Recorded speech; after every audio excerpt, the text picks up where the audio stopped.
নমস্কার সকলকে। বৈকালিক শুভেচ্ছা। বৈঠকি তোমায় আমায় মিলে উদ্যোগের পক্ষ থেকে সীতারাম মাহাতো মেমোরিয়াল কলেজ এবং বানেশ্বর সারথীবালা মহাবিদ্যালয়ের শিক্ষা বিভাগ, এই দুই কলেজের শিক্ষা বিভাগের যৌথ উদ্যোগে চলে আসা বৈঠকি তোমায় আমায় মিলে উদ্যোগের আজ 158তম পর্ব। এই পর্বে যারা যুক্ত হয়েছেন তাদের প্রত্যেককে হার্দিক কৃতজ্ঞতা, অভিবাদন এবং স্বাগত জানাই। আমাদের সঙ্গে ইতিমধ্যেই যুক্ত হয়েছেন আজকের মুখ্য আলোচক ডক্টর কুণাল সর্দার স্যার। ওনাকেও এই উদ্যোগে বৈঠকি তোমায় আমায় মিলের এই 158তম পর্বে স্বাগত জানাই। স্যারকে আমার আন্তরিক শ্রদ্ধা এবং কৃতজ্ঞতা জানাই।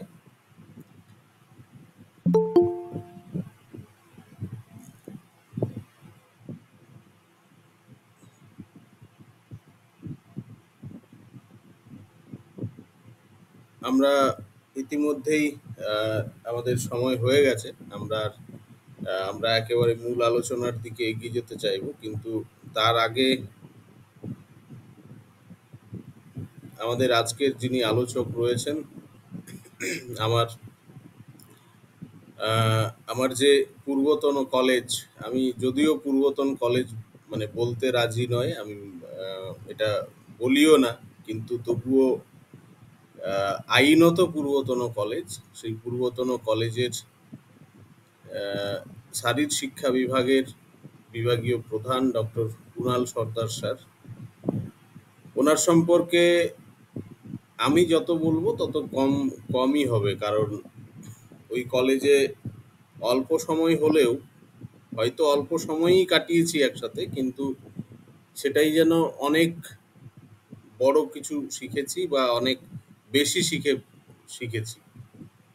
এবং একটা আক্ষেপ থেকে গেছেই, আক্ষেপের সুরেই আমি হয়তো এই উত্তরবঙ্গে বসে আক্ষেপের সুরটাই গাইছি, যে আমার হয়তো আরো অনেকটা সময় সাথে থাকলে আরো অনেক কিছু শিখতে পারতাম, অনেক কিছু জানতে পারতাম, এবং হাতে কলমেই সেটার সুযোগ ছিল আমার কাছে। এখনো আছে, সব সময় আছে। যখনই যে কোনো সমস্যা নিয়েই আমি ওনার কাছে পৌঁছাই না কেন, সব সময় অন্যান্য সমস্ত প্রেফারেন্সকে বাদ দিয়ে আমার প্রেফারেন্সটাই থাকে। যাই হোক, বর্তমানে তিনি সেই কলেজে আছেন সেই 2022 সাল থেকে, এবং 2022-এর পূর্বে উনি পূর্ব মেদিনীপুর জেলার সিদ্ধিনাথ মহাবিদ্যালয়ে প্রায় দীর্ঘ কয়েক বছর কাজ করেছেন, অধ্যাপনা করেছেন, এবং তারও পূর্বে উনি এই উত্তরবঙ্গেও কাটিয়ে গেছেন। উত্তরবঙ্গের এক কেন্দ্রীয় বিদ্যালয়ে উনি শিক্ষকতা করে গেছেন। তারও পরে উনি আবার আমাদের পুরুলিয়া জেলারই এক উচ্চ মাধ্যমিক বিদ্যালয়ে শিক্ষকতা করেছেন, এবং সেটা অত্যন্ত জনপ্রিয় একটা বিদ্যালয়, নপাড়া উচ্চ মাধ্যমিক বিদ্যালয়। তো সেখানেও দীর্ঘদিন উনি শিক্ষকতা করেছেন। শুধু শিক্ষকতা করেছেন এটা মানে শিক্ষকতার দৃষ্টিভঙ্গিতে দেখলে হয়তো আমরা দেখব যে একটা দীর্ঘ সময় ধরে উনি এই শিক্ষা পেশার সঙ্গে বা শিক্ষকতার কর্মে নিযুক্ত, কিন্তু বিষয়টা সেটা না। উনি শিক্ষকতার পাশাপাশি নিরন্তরভাবে এই ফিজিক্যাল এডুকেশন যে সাবজেক্টটা, ফিজিক্যাল এডুকেশন সাবজেক্টটাকে নিয়ে আমার মানে আমি যখন মাধ্যমিক বা উচ্চ মাধ্যমিকে পড়েছি সেই সময় দেখতাম মানে এত বেশি সচেতনতা হয়তো একটু হলেও কম ছিল, কিন্তু সেটাকে নিয়ে তিনি যেভাবে প্রচার প্রসার চালাচ্ছেন এবং মানুষের মধ্যে সচেতনতা গড়ে তোলার একটা চেষ্টা জারি রেখেছেন দীর্ঘ সময় ধরে, এটা একেবারেই মানে অনবদ্য একটা প্রয়াস। এবং বলতে গেলে উনি ব্যক্তিগতভাবেই একটা কিছু ওনার মানসিকতা সম্পন্ন কিছু মানুষকে নিয়ে সেই টিম তৈরি করে উনি গোটা জেলা ব্যাপী একটা এই শারীর শিক্ষার একটা সচেতনতা ছড়িয়ে চলেছেন। তার পাশাপাশি বিভিন্ন যে খেলাধুলার বিভিন্ন ধরনের যে কমিটি আছে, প্রশাসনিক কমিটি আছে, বা আমাদের খেলাধুলার প্রচার প্রসার পুরুলিয়া জেলার ছেলেমেয়েদের মধ্যে এটা নিরন্তরভাবেই করে চলেছেন, এবং আমি সেটার নিজে সাক্ষীও। কারণ একেবারেই ভোরবেলা থেকে শুরু করে প্রায় আমরা যখন কলেজ আসার জন্য হয়তো রেডি হই, সেটা ৯টা, ৯:৩০, সেই সেই সময় পর্যন্ত দেখতাম উনি চিত্তরঞ্জন হাই স্কুলে, পুরুলিয়া শহরের বুকেই রয়েছে চিত্তরঞ্জন হাই স্কুলে, উনি আহ, বিভিন্ন ছেলে মেয়েদেরকে প্রশিক্ষণ দিচ্ছেন বিভিন্ন বিষয়ে, বিভিন্ন খেলার ক্ষেত্রে। সেটা খোখো খোখো হোক বা অন্যান্য কোনো খেলা হোক, রানিং হোক, অ্যাথলেটিক্স হোক, যাই হোক। এই যে ওনার নিজের ব্যক্তিগত জীবনের বাইরে গিয়ে উনি যে শিক্ষকতার পাশাপাশি আরো অন্যান্য সমাজসেবামূলক কর্মের সঙ্গে জড়িয়ে রয়েছেন, এবং সচেতনতামূলক কর্মের সঙ্গে নিজেকে নিয়োজিত রেখেছেন দীর্ঘ সময় ধরে। এটা আমি সে কারণেই প্রথমেই বললাম যে ওনার সম্পর্কে যতই বলতে যাই ততই কম পড়বে। কারণ এখনো হয়তো এমন অনেক বিষয় আছে যেগুলো আমার একেবারেই অজানা, এবং আমি সবথেকে যেটা ভালো বুঝেছি বা ভালো জেনেছি, জানতে পেরেছি, অত্যন্ত উৎসাহী একজন মানুষ। এবং যে কোনো কাজই হোক, একটা অসম্ভব কাজ হলেও উনি সেটাকে অসম্ভব বলে মনে করেন না, এবং উনি সবসময় সেই আত্মবিশ্বাস নিয়ে এগিয়ে যেতে চান যে ঠিক হয়ে যাবে, চেষ্টাটা করে চলি না, নাটা তো রয়েইছে, চেষ্টা করলে যদি হয়, হতেও তো পারে। অর্থাৎ তিনি প্রচণ্ড রকমের আত্মবিশ্বাসী এবং প্রচণ্ড রকমের আশাবাদী একজন মানুষ। উনি কখনোই নেতিবাচকভাবে কোনো বিষয়কেই ভাবেন না, সবসময় ইতিবাচকভাবেই ভাবেন। এবং আহ, এই কয়েক বছরে আমাদের সীতারাম মাহাতো মেমোরিয়াল কলেজের শারীর শিক্ষার বা সামগ্রিক যে খেলাধুলার চিত্রটা আহ, অনেকটাই ভোল পাল্টে দিয়েছেন। পরবর্তীকালে এলাকার মানুষ, গোটা জেলার মানুষ ওনার কাছ থেকে আরও বেশি উপকৃত হবে, উপকার পাবে। এবং উনি যে লক্ষ্যে আছেন সেই লক্ষ্যে উনি অবিচল থাকুন। আমরাও যাতে সেই ওনার লক্ষ্য পূরণের ক্ষেত্রে কিঞ্চিত হলেও যদি আমরা আমাদের অংশগ্রহণ রাখতে পারি, তাহলে মনে হয় আমরা নিজেরাই গৌরবান্বিত হব, গৌরবিত গৌরবান্বিত হব। তো সেই সুযোগ থাকলে আমরা অবশ্যই স্যারের কাছ থেকে সেটা প্রার্থনা করি। যাই হোক, আমি আর বেশি দীর্ঘায়িত করছি না। আমি আজকের যে মূল আলোচনা, আজকের এই lifestyle in physical education perspective, আমরা লাইফস্টাইল নিয়ে এখন প্রায় সকলেই কম বেশি একটা মানে কোশ্চেন রেজ করি যে আমাদের লাইফস্টাইলগুলো দিন দিন পাল্টে যাচ্ছে। এই এই প্রশ্নগুলো হামেশাই, মানে চায়ের দোকানে, খাবারের দোকানে, আড্ডায়, যে কোনো ক্লাসরুমে, বা বিভিন্ন সময় আলোচনা হয়ে থাকে, বাসে ট্রাভেল করতে করতে, ট্রেনে ট্রাভেল করতে করতে, যে আমরা বলছি যে আজকালকার মানুষের লাইফস্টাইলটা চেঞ্জ হয়ে যাচ্ছে। মানে প্রত্যেকটা প্রজন্মের মানুষ তার পরবর্তী প্রজন্মের ওপরে একটা দাগিয়ে দিচ্ছে আর কি, যে আমাদের লাইফস্টাইল এরকম ছিল না, আমার পরবর্তী জেনারেশনের লাইফস্টাইল দেখে আমি খুব কষ্ট পাচ্ছি। ঠিক একই রকমভাবে এই টানাপোড়েনটা চলছে, যার ফলে প্রজন্মের সাথে আরেক প্রজন্মের একটা বিরাট ক্ষোভ এবং বিরাট একটা অশ্রদ্ধা তৈরি হচ্ছে দিনের পর দিন।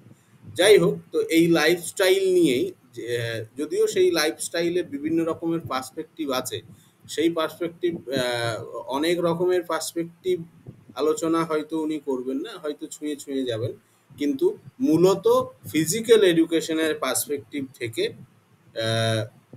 শারীর শিক্ষার দৃষ্টিভঙ্গি থেকে আমাদের জীবনশৈলীটা বর্তমানে কেমন হয়ে দাঁড়িয়েছে বা কেমন হওয়া উচিত, সেই নিয়ে একটা উনি দিশা দেখাবেন। আমি স্যারকে আহ্বান জানাচ্ছি আজকের মূল আলোচনায়। আমি আবারও স্যারকে কৃতজ্ঞতা এবং আমার আন্তরিক শ্রদ্ধা ও প্রণাম জানাই।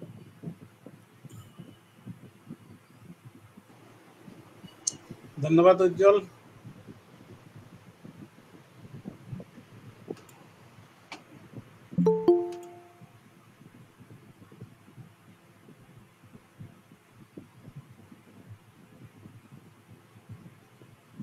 বৈঠকি তোমায় আমায় মিলে এর 158তম পর্বে আমি উপস্থিত হতে পেরে অনেকটা ধন্যই হয়েছি।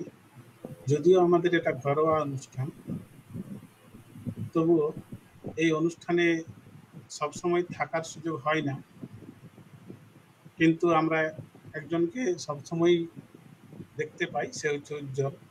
উজ্জ্বলের অক্লান্ত পরিশ্রম, প্রচেষ্টা, নিষ্ঠার মাধ্যমে এই একটা বৃহৎ প্ল্যাটফর্ম কিন্তু আমরা পেয়েছি। সেই প্ল্যাটফর্মে আজকে আমি সুযোগ পাওয়ার জন্য অনেকটা ধন্যবাদ জানাই। সর্বপ্রথম ধন্যবাদ জানাই সীতারাম মাহাতো মেমোরিয়াল কলেজের অধ্যক্ষ ডক্টর দেবকুমার রাহা মহাশয়, বানেশ্বর সারথী ভালা মহাবিদ্যালয়ের কোচবিহার এর অধ্যক্ষ ডক্টর নরেন্দ্রনাথ রয় মহাশয়, তৎসহ assistant professor of education Bankura university doctor Udayan Mondal মহাশয়, এনাদের সহযোগিতায় আমাদের এই বৈঠকই এগিয়ে চলেছে। আর তার সাথেই উজ্জ্বলকে ধন্যবাদ জানিয়ে ছোট করার নয়, কেননা উজ্জ্বলের অক্লান্ত পরিশ্রম এবং নিষ্ঠাতেই এই বৈঠকই চলছে।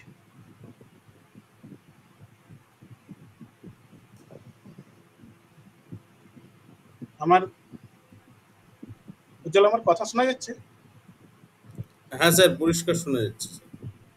শুধু আপনার ক্যামেরাটার ফোকাসটা একটু নিচে করলে মানে আপনার ওই আই কন্টাক্টটা ভালো হবে আর কি। ঠিক আছে, হ্যাঁ, এখন ঠিক আছে। যাই হোক,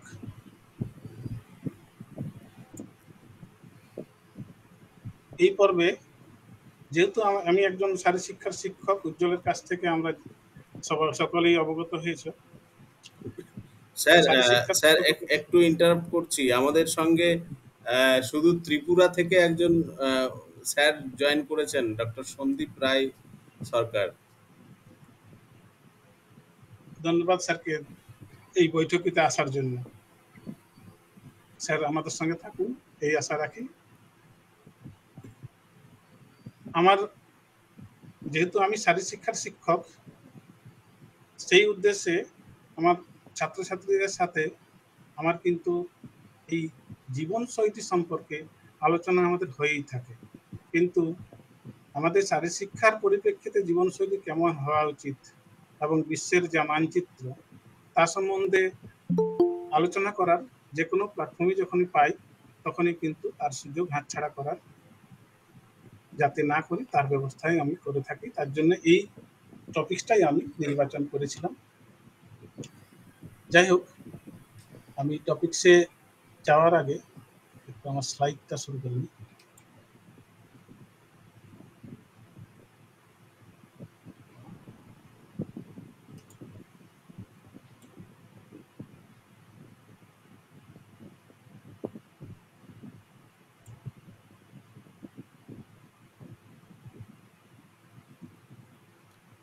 হ্যাঁ স্যার, প্রেজেন্টেশন দেখা যাচ্ছে। হ্যাঁ। Lifestyle in physical education perspective. এই জীবনশৈলীতে আমাদের শারীরশিক্ষার পরিপ্রেক্ষিতে জীবনশৈলী কেমন হওয়া উচিত, সেই নিয়ে আলোচনার আমার দুটো দিক আমি তুলে ধরব। প্রথমত কিছু কিছু সমস্যা যেটা আমাদের বর্তমান, এবং তার সাথে সাথে সেই সমস্যাগুলো থেকে আমরা কি করে বেরিয়ে আসতে পারি, সেই সমস্যাগুলো থেকে বেরিয়ে আসার পথগুলো আমরা নিয়ে আলোচনা করব। আমার প্রথম স্লাইডে একটু দেখা যাচ্ছে যে আমরা বিভিন্ন রকমের দিন আমরা সেলিব্রেশন করি। তার মধ্যে একটা দিন হচ্ছে হ্যাপি চিলড্রেন্স ডে। দিনটা হয়তো সবারই মনে হয় জানা, 14ই নভেম্বর। আমাদের প্রতিটা স্কুলে বাচ্চাদের নিয়ে বিভিন্ন রকম প্রোগ্রাম হয় সেই দিন। সেই রকমই কিন্তু অনেক দিন আমরা আছে, প্রতিটা ব্যক্তিরই কিছু কিছু স্পেশাল দিন আমরা সেলিব্রেশন করে থাকি। সেই দিনগুলো কিন্তু আমাদের কাছে স্পেশাল। কিন্তু কিছু কিছু দিন আছে আবার, এই চিলড্রেন্স ডে দিনই আবার 14ই নভেম্বর আরেকটা দিন আছে, যেটা হচ্ছে কি আমাদের বলা হয় ওয়ার্ল্ড ডায়াবেটিস ডে। তাহলে এই দিনগুলো আমরা সেলিব্রেশন করব কেন? ডায়াবেটিস ডে, মধুমেহ দিবস, এটা হচ্ছে ওয়ার্ল্ড হেলথ অর্গানাইজেশনের অর্গানাইজে এই দিনটাকে পালন করি আমরা, প্রতি বছরই পালন করা হয় শুধুমাত্র মানুষকে সচেতনতা বৃদ্ধির জন্য।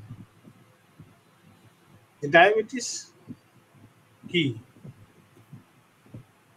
আমরা বর্তমানে কিন্তু প্রায় বাড়িতে বাড়িতে পৌঁছে গেছি ডায়াবেটিস, এই রোগাক্রান্ত রোগী। ডায়াবেটিসটা কি? মধুমেহ। আমি তুলে ধরি যে ডায়াবেটিস হচ্ছে আমাদের শরীরের ইনসুলিনের অভাব। যে ইনসুলিন তৈরি কোথায় হয়? আমাদের প্যানক্রিয়াসের বিটা কোষে কিন্তু সেই ইনসুলিন তৈরি হয়। তার কাজ কি? না, তার কাজ হচ্ছে আমাদের শরীরের যে গ্লুকোজ, সেই গ্লুকোজকে শক্তিতে রূপান্তরিত করা। সেই ডায়াবেটিস আবার দুই ধরনের পাওয়া যায়, একটা হচ্ছে টাইপ 1 এবং একটা হচ্ছে টাইপ 2। টাইপ 1 রোগী খুব কম, 5 থেকে 10% মানুষ আমাদের ওয়ার্ল্ডে এই টাইপ 1 রোগীর মধ্যে পড়ে, যাদের ওই প্যানক্রিয়াসে বিটা কোষ থেকে ইনসুলিন তৈরি করার ক্ষমতাই হারিয়ে ফেলে, সেই রকম বা ক্ষমতা থাকেই নি, সেই রকম ব্যক্তিদের বা সেই রকম রোগীদের বলা হয় টাইপ 1 ডায়াবেটিস রোগী। তাদেরকে আমরা দেখতে পাই মাঝে মাঝে অনেকে দেখবে যে ইনসুলিন ইনজেকশন নিয়ে প্রতিদিন ইনজেকশন নিতে হয়। এই টাইপ 1 রোগীদের বিশেষ করে ইনজেকশন কিন্তু এখন নিতেই হয়। আরেকটা আছে যেটা টাইপ 2, যেটা সংখ্যা হচ্ছে 90 থেকে 95% মানুষ এই টাইপ 2 রোগী। এই টাইপ 2 ডায়াবেটিসের মূল কারণটি হচ্ছে দুটো, যেটা হচ্ছে কি ওবেসিটি বা স্থূলতা, এবং আরেকটি হচ্ছে কি আমাদের ইনঅ্যাক্টিভিটি, মানে কাজ কম করা, অ্যাক্টিভিটি কম করা। এই 90 থেকে 95% ডায়াবেটিস রোগীর মূল সমস্যা হচ্ছে এই দুটোর কারণে বিশেষ করে হয়ে থাকে এই ডায়াবেটিস 2 টাইপ। এটা এর ওয়ার্ল্ড মানচিত্রটা যদি আমরা দেখি, দেখো একটা পুরো পৃথিবীর মানচিত্র। আমরা কিছু কিছু হলুদ, লাল, মেরুন, কিছু কিছু কালারের দেখতে পাচ্ছি, কিন্তু কোনো দেশকেই আমরা কিন্তু এখানে কিন্তু বাদ দেখতে পাচ্ছি না। এই জায়গাতে দেখা যাচ্ছে, দেখো যে যে সমস্ত দেশগুলো ডার্ক রেড, খুব গাঢ় লাল আছে, সেই দেশগুলো অনেকটা উন্নত দেশ, কিন্তু সেই উন্নত দেশে কিন্তু এই ডায়াবেটিস রোগীর সংখ্যাটা সব থেকে বেশি। পরিসংখ্যান বলছে 2014 পরিসংখ্যানের কাছে এখানে একটা 14 থেকে 17% মানুষ এখানে কিন্তু ডায়াবেটিস রোগী। ওর থেকে হালকা একটা লাল কালার কিছু দেশ আছে, সেটা 11 থেকে 14% মানুষ এখানে ডায়াবেটিস রোগী। বেশিরভাগ দেশ অরেঞ্জ কালারের যে সমস্ত দেশগুলো আছে, অনেকগুলো দেশ আছে এখানে, সেখানে 8 থেকে 11% মানুষ ডায়াবেটিস রোগী। তারপরে আছে গাঢ় হলুদ বর্ণে, যেটাতে ভারত অবস্থান করছে, 5 থেকে 8% মানুষ সেখানে ডায়াবেটিস রোগী। হালকা হলুদ রঙের যে সমস্ত দেশ আছে, সেটা হচ্ছে 2 থেকে 5% মানুষ। এটা হচ্ছে পৃথিবীর মানচিত্র। এই পৃথিবীর মানচিত্রে এখন 2025-এর অবস্থান কি আছে? এখন এই তালিকা থেকে আমরা বুঝতে পারছি যে যদি 9 জন মানুষের মধ্যে 1 জন কিন্তু আমাদের এখন ডায়াবেটিস রোগে আক্রান্ত। যে হারে 2025 পর্যন্ত বেড়ে চলেছে, তাতে এই পরিসংখ্যানে দাঁড়িয়ে পড়ছে। এই হারে যদি বাড়তে থাকে তাহলে এই পরিসংখ্যান 2050-এ দাঁড়াবে 8 জনে 1 জন। এই পরিসংখ্যান কিন্তু খুব মারাত্মক। আমাদের ভারতের পরিপ্রেক্ষিতটাও একটু দেখে নিন, যে ভারতের অবস্থান থেকে ভারতের সমস্ত স্টেটেই এগিয়ে বা পিছিয়ে আছে। তার মধ্যে সব থেকে দেখা যাচ্ছে যে দেখুন যে এই ভারতের দক্ষিণ দিকের দুটি রাজ্য, সেই রাজ্য কিন্তু শিক্ষার হারের দিকেও অনেক এগিয়ে, সবার থেকে উপরে। আর শিক্ষার জন্য তাদের কিন্তু লাইফস্টাইল, তাদের অর্থনৈতিক অবস্থা অনেকটা এগিয়ে। সেই সমস্ত রাজ্যে আবার ডায়াবেটিসের রোগীর পরিমাণও অনেক এগিয়ে। 10.5% বেশি সংখ্যক মানুষ সেখানে ডায়াবেটিস আক্রান্ত। তারপরে অরেঞ্জ কালারের দুটো স্টেট আছে, তাদের 9 থেকে 10.4% মানুষ সেখানে ডায়াবেটিস আক্রান্ত। তারপরে মধ্যপ্রদেশ সমেত পিঙ্ক কালারের কিছু স্টেট আছে, 7.5 থেকে 8.9% মানুষ সেখানে ডায়াবেটিস আক্রান্ত। তারপরে হলুদ রঙের যে সমস্ত স্টেট, তার মধ্যে পশ্চিমবঙ্গেও অবস্থান করছে, 6 থেকে 7.4% মানুষ সেখানে ডায়াবেটিস আক্রান্ত। আর কিছু স্টেট আছে একটু কম, একটু স্কাই কালারের যে সমস্ত স্টেটগুলো আছে, রাজস্থান, অরুণাচল প্রদেশ, বিহার, 4.5 থেকে 5.9% মানুষ সেখানে ডায়াবেটিস আক্রান্ত। এই হচ্ছে ডায়াবেটিসের চিত্র।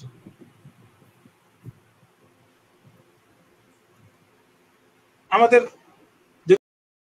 ডায়াবেটিসের চিত্রের আরেকটা দিক দেখি, যে সাউথ ইস্ট এশিয়া, সেই সমস্ত দেশগুলো যেগুলো আছে তার মধ্যে ভারত অবস্থান করছে। সেখানে একটা পরিসংখ্যান বলা হচ্ছে প্রায় 90 মিলিয়ন মানুষ সেখানে, প্রায় 90 মিলিয়ন। এখানে দেখা যাচ্ছে যে 88 মিলিয়ন আমাদের মানুষ কিন্তু এই ডায়াবেটিস আক্রান্ত। তার মধ্যে একক ভারতবর্ষেই 77 মিলিয়ন মানুষ ডায়াবেটিস আক্রান্ত। 11 মিলিয়ন মানুষ অন্যান্য দেশ যেগুলো আছে, যদিও সেই দেশগুলো অনেক ছোট, জনসংখ্যার দিক থেকে অনেকটা কম আছে, তবুও তারা শুধুমাত্র 11 মিলিয়ন আছে। ভারতে এই ডায়াবেটিস আক্রান্ত রোগীর পরিমাণ অনেক বেশি। এই রোগীর, এই ডায়াবেটিস সম্বন্ধে আমরা কেন বলছি? এটা একটা জীবনশৈলী জনিত রোগ। আমি একটু আগেই বললাম যে 90 থেকে 95% মানুষ ডায়াবেটিস 2-তে আক্রান্ত, যার মূল কারণই হচ্ছে ওবেসিটি এবং কাজ কম করা, অ্যাক্টিভিটি কম করা, এই দুটোই মূল কারণ। আমাদের জীবনশৈলীতে কাজটা আমরা যদি দৈনন্দিন আমরা করে থাকি, অ্যাক্টিভিটি যতটা প্রয়োজন, তাহলে কিন্তু এই রোগীর পরিমাণটা আমাদের কমে যায়।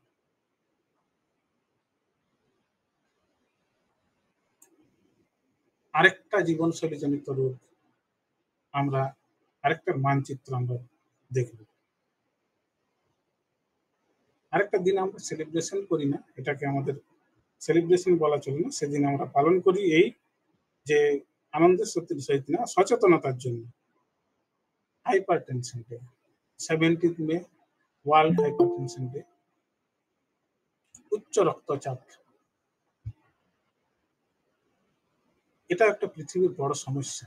উচ্চ রক্তচাপ কি, আগে রক্তচাপ কি বা উচ্চ রক্তচাপ কি সেটা সম্বন্ধে একটু সবাই অবগত, তবু একটু ধারণা নেওয়া দরকার আলোচনার মাধ্যমে।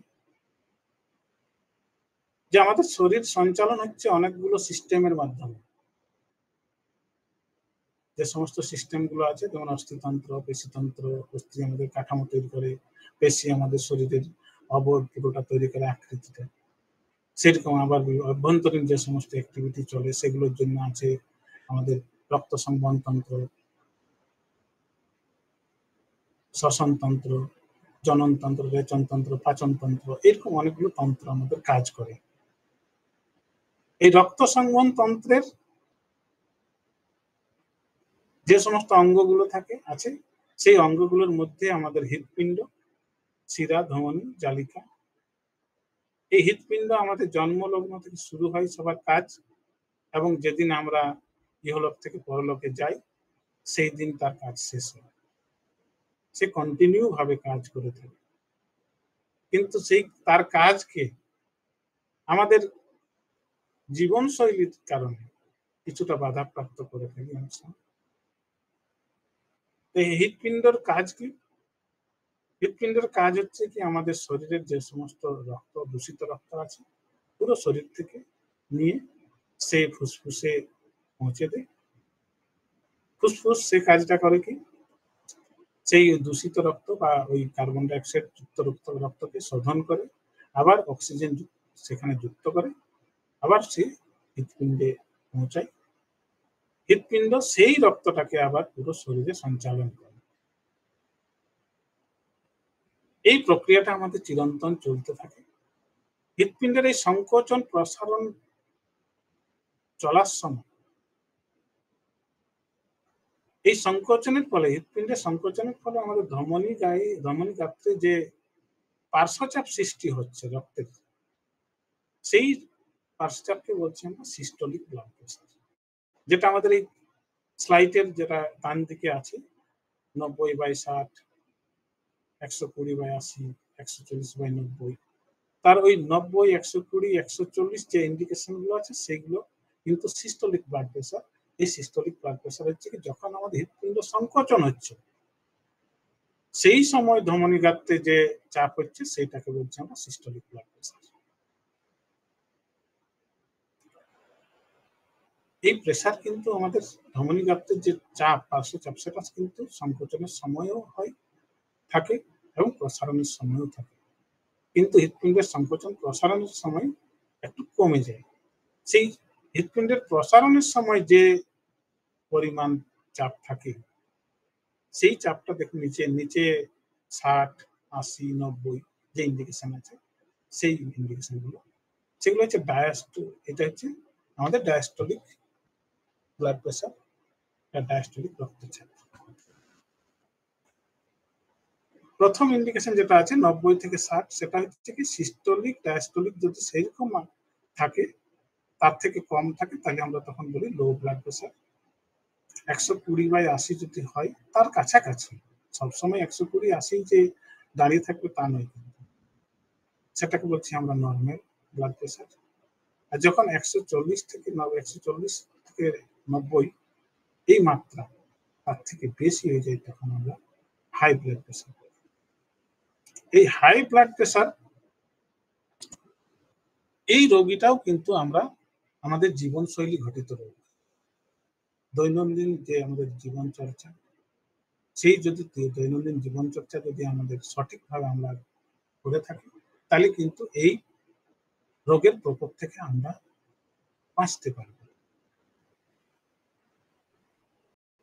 এর মানচিত্র দেখলেই বুঝতে পারা যায় যে এর ভয়াবহতা কতটা বেশি। এখানে ডিপ লাল কালারের যে সমস্ত চারটি দেশ আছে, সেই দেশে কিন্তু শতাংশের বিচারে অনেক বেশি, 35% বেশি মানুষ সেখানে কিন্তু আক্রান্ত হয়ে আছে এই হাইপারটেনশন বা উচ্চ রক্তচাপ। পিঙ্ক কালারের যে সমস্ত দেশ আছে, অনেক উন্নত দেশ আছে এখানে, সেই দেশগুলোতে কিন্তু আমাদের 30 থেকে 35% মানুষ হাইপারটেনশন, উচ্চ রক্তচাপ। তারপরে অবস্থান করছে আমাদের ভারতও আছে এই গাঢ় হলুদ বর্ণের অবস্থান, যে জায়গাটা, সেটা হচ্ছে 25 থেকে 30%, কম নেই কিন্তু। শতাংশের বিচারে 25 থেকে 30% মানুষ এই হাইপারটেনশন রোগের আক্রান্ত। তার থেকে হালকা হলুদ 20 থেকে 24%, এবং একেবারে হালকা হলুদ সেটা 20%-এর কম। তাহলে পৃথিবীর মানচিত্রে হাইপারটেনশনের যে মাত্রা, সেটা কিন্তু দিন দিন বেড়েই চলেছে, আর সেটা কিন্তু একটা মহামারীর আকার ধারণ করে নিয়েছে। বিশ্বব্যাপী যে উচ্চ রক্তচাপের যে পরিসংখ্যান, আনুমানিক 128 কোটি প্রাপ্তবয়স্ক উচ্চ রক্তচাপে রয়েছে, যার বেশিরভাগ নিম্ন ও মধ্যম আয়ের দেশে বসবাস করছে। তার মধ্যে কিন্তু আমাদের ভারতবর্ষ অবস্থান। সব থেকে বড় যেটা বিপদ, যেটা পরের পয়েন্টে আমি উল্লেখ করেছি, যে উচ্চ রক্তচাপে আক্রান্ত প্রাপ্তবয়স্কদের আনুমানিক 46% মানুষ জানে না যে তাদের এই অবস্থা রয়েছে। তার একটা কারণ, এই উচ্চ রক্তচাপের কিন্তু হয়ে গেলেও তার সিমটমস সেরকম কিন্তু পাওয়া যায় না। তার জন্য একে বলা হয় সাইলেন্ট কিলার বলা হয় এই রোগকে। কেননা যখন তার যদি কোনো লক্ষণ পায়, তখন কিন্তু তার মাত্রা অনেক বেশি থাকে বলে তখন কিন্তু তাকে কোনো ডাক্তারের কাছে নয়, তাকে হাসপাতালে ভর্তি অবশ্যই করতে হবে। সেই অবস্থাতে তার লক্ষণ পাওয়া যায়।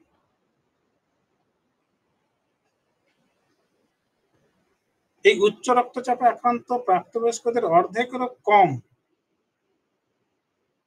ডায়াগনোসিস হয়, চিকিৎসা করা হয়।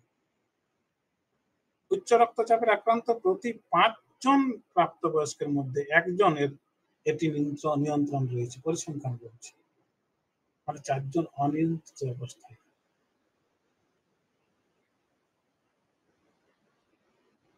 আর বিশ্বব্যাপী অসংক্রামক রোগ যেগুলো আছে,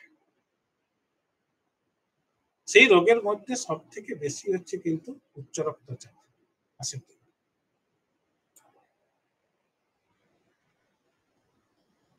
এই উচ্চ রক্তচাপে তাহলে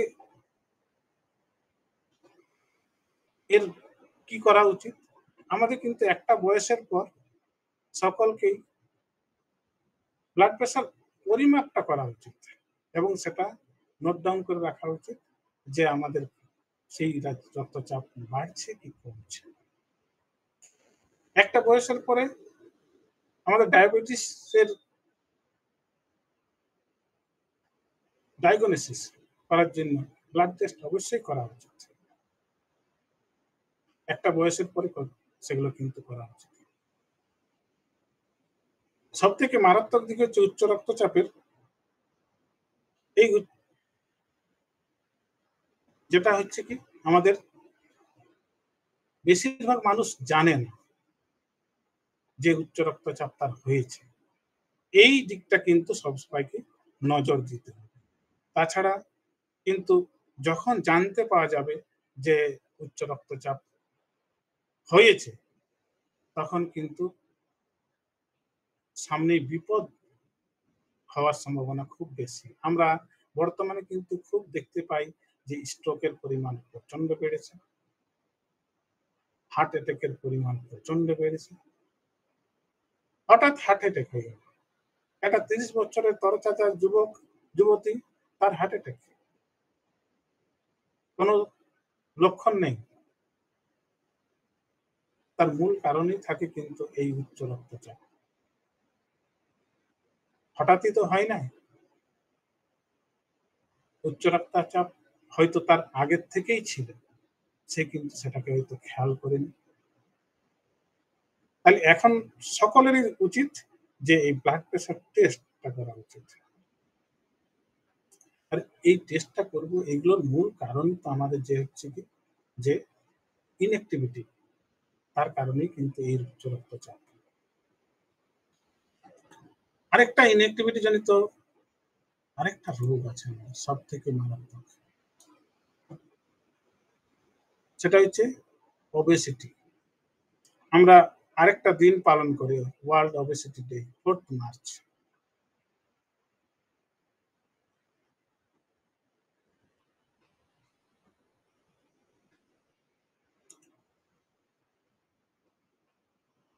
এটাও একটা স্পেশাল ডে। এই স্পেশাল ডে আমরা পালন করে থাকি কি না, ওবেসিটি ডে। ওবেসিটিটা কি? ওবেসিটি আমাদের শরীরের স্বাভাবিক ওজনের থেকে যখন আমাদের ওজন বেশি হয়ে যায়, অর্থাৎ আমাদের চর্বির পরিমাণ শরীরের বেশি হয়ে যায়, সেই অবস্থাটাকে বলছি আমরা ওবেসিটি। কতটা পরিমাণ তা পরিমাপ করার একটা সহজ পদ্ধতি আছে, সকলেরই করা উচিত, সেটা সকলেই করতে পারবেন। বিএমআই নির্ণয়, বডি মাস ইন্ডেক্স নির্ণয়। এটা সহজ পদ্ধতি কি হচ্ছে না, আমাদের শরীরের ওজন যেটা কেজিতে আমরা পরিমাপ করব এবং সেই ওজনকে আমরা ডিভাইড করব কি দিয়ে, আমাদের নিজের উচ্চতা যেটা মিটারে নির্ণয় করব, সেই উচ্চতার স্কোয়ার দিয়ে, অর্থাৎ উচ্চতা গুণিত উচ্চতা, সেই সংখ্যাটা দিয়ে আমাদের নিজেদের ওজনকে ভাগ করব। যে সংখ্যা দাঁড়াবে সেই সংখ্যাটা হচ্ছে আমাদের বিএমআই এর সূচক। এই সংখ্যার মাধ্যমে আমরা কিন্তু নিজেদের চর্বির পরিমাণটা, শরীরের অবস্থান কোথায় সেটা আমরা জানতে পারি। আমাদের স্বাভাবিক যে পরিমাণ, সেই পরিমাণটা হচ্ছে 18 থেকে 25-এর মধ্যে যদি থাকে, তাহলে আমরা ধরে নিতে পারি যে স্বাভাবিক বিএমআই রয়েছে, তার ওজনও স্বাভাবিক রয়েছে। যদি তার থেকে বেশি হয়ে যায়, 25 থেকে বেশি, তাহলে তো আমরা ওভারওয়েট বলবো। আবার যদি 30-এর থেকে বেশি হয়, তখন কিন্তু স্থূলতার দিকে চলে যায়, সেটা রোগাক্রান্ত বলতে। তাহলে এই বিএমআই নির্ণয়টা আমরা কিন্তু সকলেই করতে সক্ষম। আমরা নিজেদের ওজনটা কতটা রয়েছে, স্বাভাবিক আছে কি বেড়েছে, সেটা কিন্তু নির্ণয় করতে সক্ষম, সেটা করা উচিত সকলের। এই স্থূলতার যে পরিমাপ, আমরা পৃথিবীর বিশ্বের যে মানচিত্র সেটা আমরা দেখছি। 2022 সালের পরিসংখ্যান বলছে বিশ্বের প্রতি 8 জনের মধ্যে 1 জন স্থূলতার সাথে বসবাস করছে। 1990 সাল থেকে বিশ্বব্যাপী প্রাপ্তবয়স্কদের স্থূলতা দ্বিগুণের বেশি বেড়েছে এবং কিশোর কিশোরীদের স্থূলতা 4 গুণ বেড়েছে। 2022 সালের পরিসংখ্যান 250 কোটি প্রাপ্তবয়স্ক 18 বছর বা তার বেশি অতিরিক্ত ওজন নিয়েছে। গোটা পৃথিবীর ওজন কতটা বেড়ে গেছে, এর মধ্যে 89 কোটি স্থূলতার সাথে বসবাস করছিল, মানে মোটাপা তাদের রোগে পরিণত হচ্ছে। 2022 সালের পরিসংখ্যান বলছে যে 18 বছর এবং তার বেশি বয়সী 43% প্রাপ্তবয়স্কদের ওজন বেশি ছিল, তার মধ্যে 16% বেশি রোগাক্রান্ত স্থূলতা।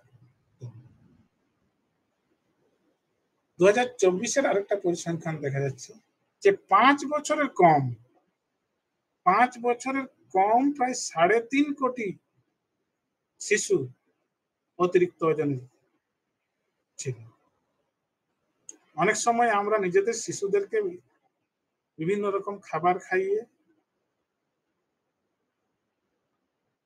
স্বাস্থ্যবান করে তুলি। অনেক সময় আমাদের মনে হয় কি স্বাস্থ্য খুব ভালো আছে, খুব মোটাসোটা আছে বাচ্চা, কিন্তু মোটাসোটাই যে পরবর্তীকাল তার জীবনের একটা অভিশাপ হয়ে দাঁড়াবে, সেটা কিন্তু আমরা খেয়াল করি না। তার নাড়াচাড়া কম হচ্ছে, সে বসে আছে তো বসেই আছে, বসে হাসছে খেলছে, ঠিক আছে, তার ওজন স্বাভাবিকের থেকে অনেক বেশি। এখন টিকার যে সরকারি যে টিকার যে চার্ট থাকে, সেই চার্টেও কিন্তু আমাদের ওজনের একটা চার্ট দেওয়া থাকে, সকলের সেটা দেখা উচিত। সেই চার্টে কিন্তু স্বাভাবিক ওজন আছে কি না, বেশি আছে না কম আছে, সেই চার্টটা ফলো করলে কিন্তু আমরা বুঝতে পারি যে বাচ্চাদের ওজনের মাত্রা। 2022 সালের পরিসংখ্যান আরেকটা বলছে 5 থেকে 19 বছর বয়সী প্রায় 39 কোটিরও বেশি শিশু কিশোরী অতিরিক্ত ওজনের,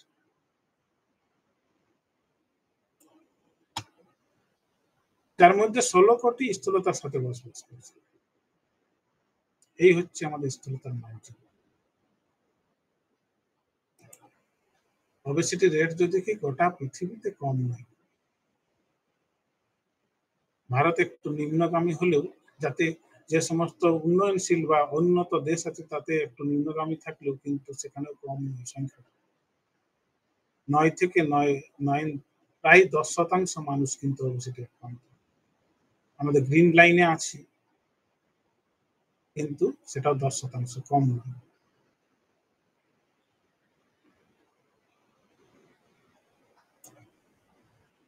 এই যে ৩টা রোগের সম্বন্ধে আমি আলোচনা করলাম, এই ৩টা রোগই হচ্ছে আমাদের লাইফস্টাইল জনিত রোগ, জীবনশৈলী জনিত রোগ। এই জীবনশৈলী জনিত রোগ জীবনের আমাদের যে চলাফেরা, মানে আমাদের যে দৈনন্দিন যে জীবন চর্চা, সেই দৈনন্দিন জীবন চর্চা যদি আমাদের ঠিকভাবে আমরা না করতে পারি, তাহলে কিন্তু আমাদের এই অসুবিধাগুলো দেখা দিতে পারে। শারীরশিক্ষার দৃষ্টিকোণে জীবনধারা বলতে ব্যক্তিদের গ্রহণ করা আচরণ, অভ্যাস এবং রুটিনের ধরনগুলিকে বোঝায়, যা তাদের শারীরিক সুস্থ, মানসিক সুস্থতা এবং সামগ্রিক জীবনের মানকে উল্লেখযোগ্যভাবে প্রভাবিত করে। শারীরশিক্ষার লক্ষ্য হলো এমন মূল্যবোধ অভ্যাস গড়ে তোলা যা আজীবন স্বাস্থ্য এবং ফিটনেসকে উৎসাহিত করে। এটা আমাদের লক্ষ্য। শারীরশিক্ষায় শুধু আমরা যারা শারীরশিক্ষার কোনো বিষয় নিয়ে পড়াশোনা করবে তাদের জন্যই নয়, এটা কিন্তু শারীরশিক্ষা হচ্ছে আমাদের সকল মানুষের অ্যাক্টিভিটি, কিন্তু সকল মানুষেরই তার সঙ্গে যুক্ত থাকা উচিত। অ্যাক্টিভিটি হচ্ছে আমাদের কিন্তু আমাদের শরীরের একটা অঙ্গ।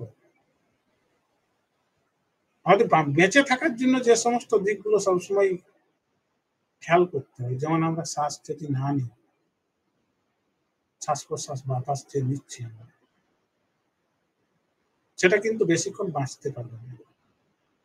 যদি না খাবার খাই, কয়েকদিন বাঁচবো। সেরকমই কিন্তু আমাদের জীবনের অ্যাক্টিভিটি করাটা একটা জীবনের চাহিদার মধ্যে পড়ে। অ্যাক্টিভিটি না করাটা কিন্তু আমাদের শরীরে অসুবিধা তৈরি করে। অ্যাক্টিভিটি আমাদের সবসময় একটা নির্দিষ্ট সময়, নির্দিষ্ট পরিমাণ অনুসারে আমাদের সকলকে করতে হবে। তার জন্য কি করা উচিত?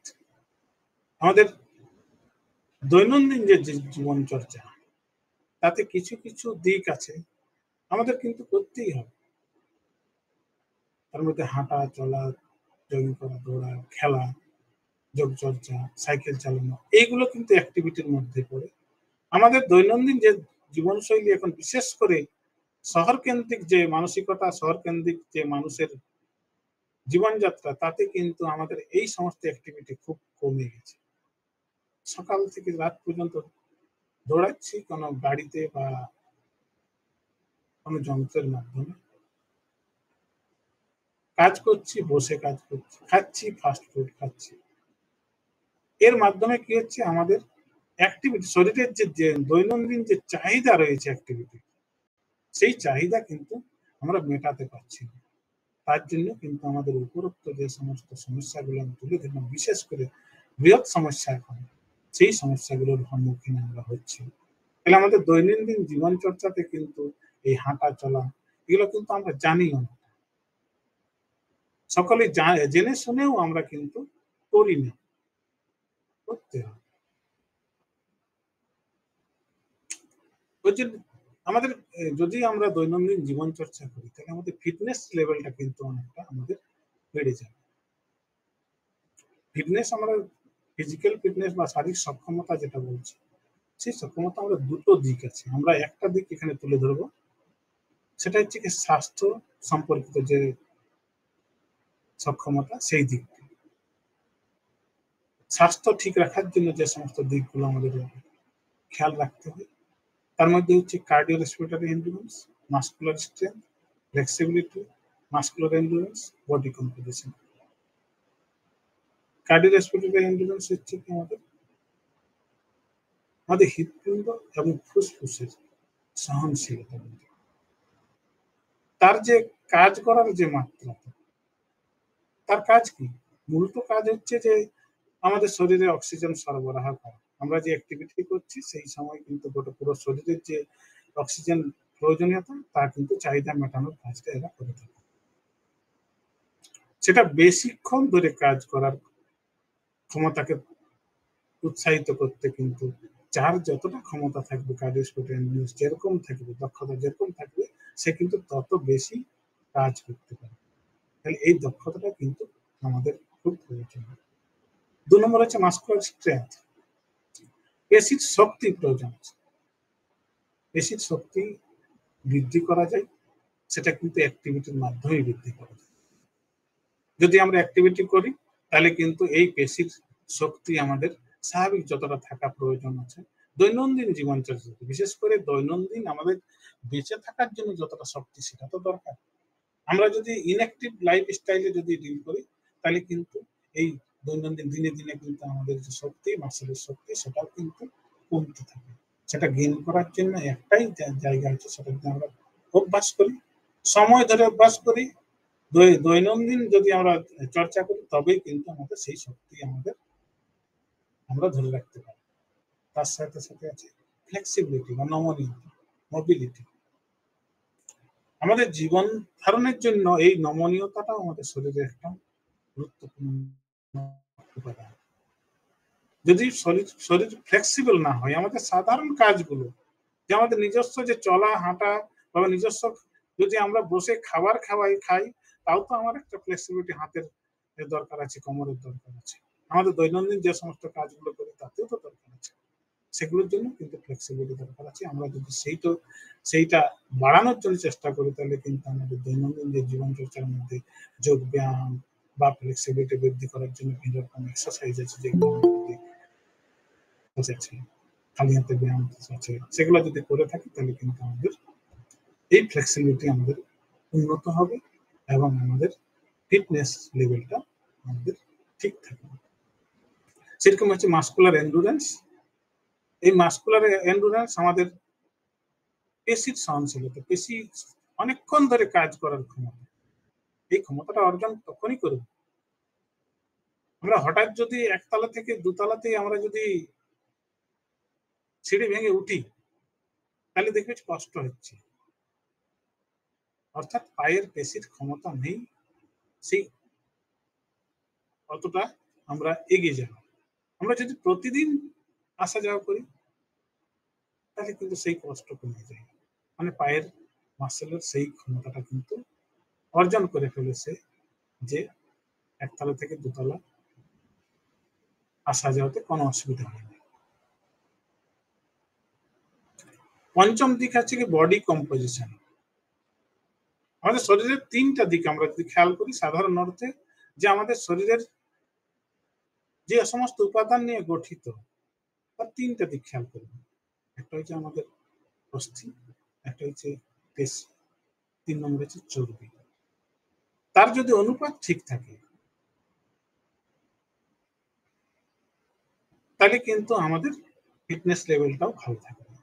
যেটা হচ্ছে মূলত আমরা ওবেসিটির জায়গাতে আমরা দেখছিলাম যে আমাদের চর্বির পরিমাণ যদি শরীরে বেড়ে যায়, যেটা নির্ণয় আমরা বিএমআই এর মাধ্যমে করে থাকি, তাহলে কিন্তু আমাদের শরীরের বিভিন্ন রকমের সমস্যা দেখা যেতে পারে। তাহলে বডির কম্পোজিশনটা আমরা যাতে ঠিক থাকে, আমাদের শরীরের ওজন যাতে ঠিক থাকে, আমাদের শরীরের ওজনের সাথে সাথে যেমন পেশির যে সক্ষমতা সেটা ঠিক থাকে, সেই দিকটাও কিন্তু আমাদের সবসময় খেয়াল রাখতে হবে। তাহলে কিন্তু আমাদের ফিটনেস লেভেল যেটা আছে সেটা কিন্তু আমরা ধরে রাখতে পারবো বা আবার উত্তরোত্তর বৃদ্ধি করতে পারবো। আমাদের বর্তমান এই শহর কেন্দ্রিক জীবনশৈলীতে সব থেকে মারাত্মক হয়ে দাঁড়িয়েছে যে সেডেন্টারি লাইফস্টাইল, যেটা সেডেন্টারি। তার ফলে যেগুলো উপরে আমরা যে সমস্যাগুলো তুলে ধরেছি সেই সমস্যাগুলোর মূল কারণে হচ্ছে কিন্তু এই lifestyle, obesity, heart attack, heart disease বা আদার হেলথ ইস্যুস যেগুলো আছে সেগুলো কিন্তু মূল কারণ। এটা আমরা বেশিরভাগ সময় বসে কাটাই, টিভির সামনে, কম্পিউটারের সামনে, মোবাইলের সামনে,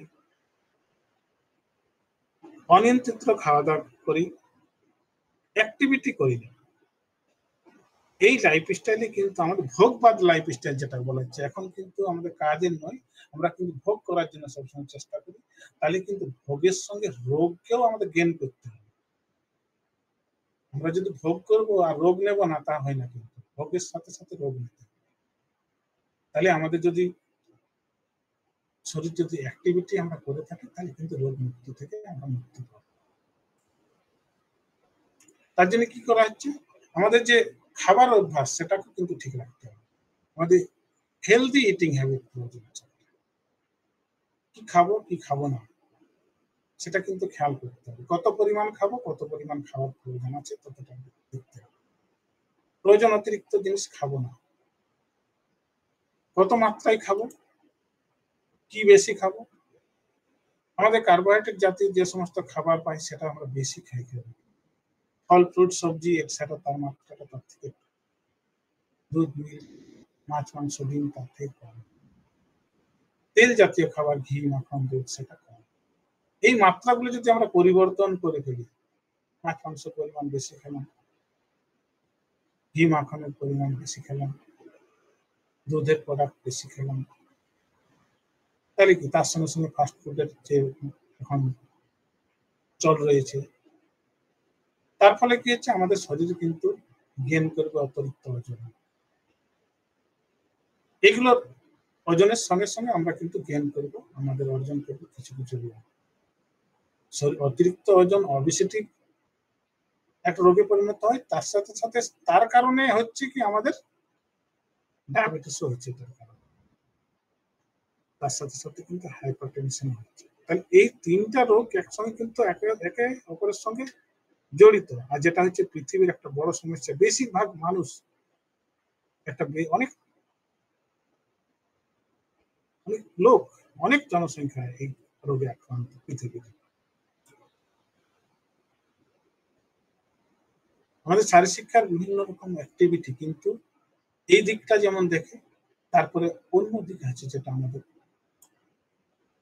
মেন্টাল এবং ইমোশনাল হেলথটা, সেই দিকেও কিন্তু আমাদের নজর দেওয়া হয়।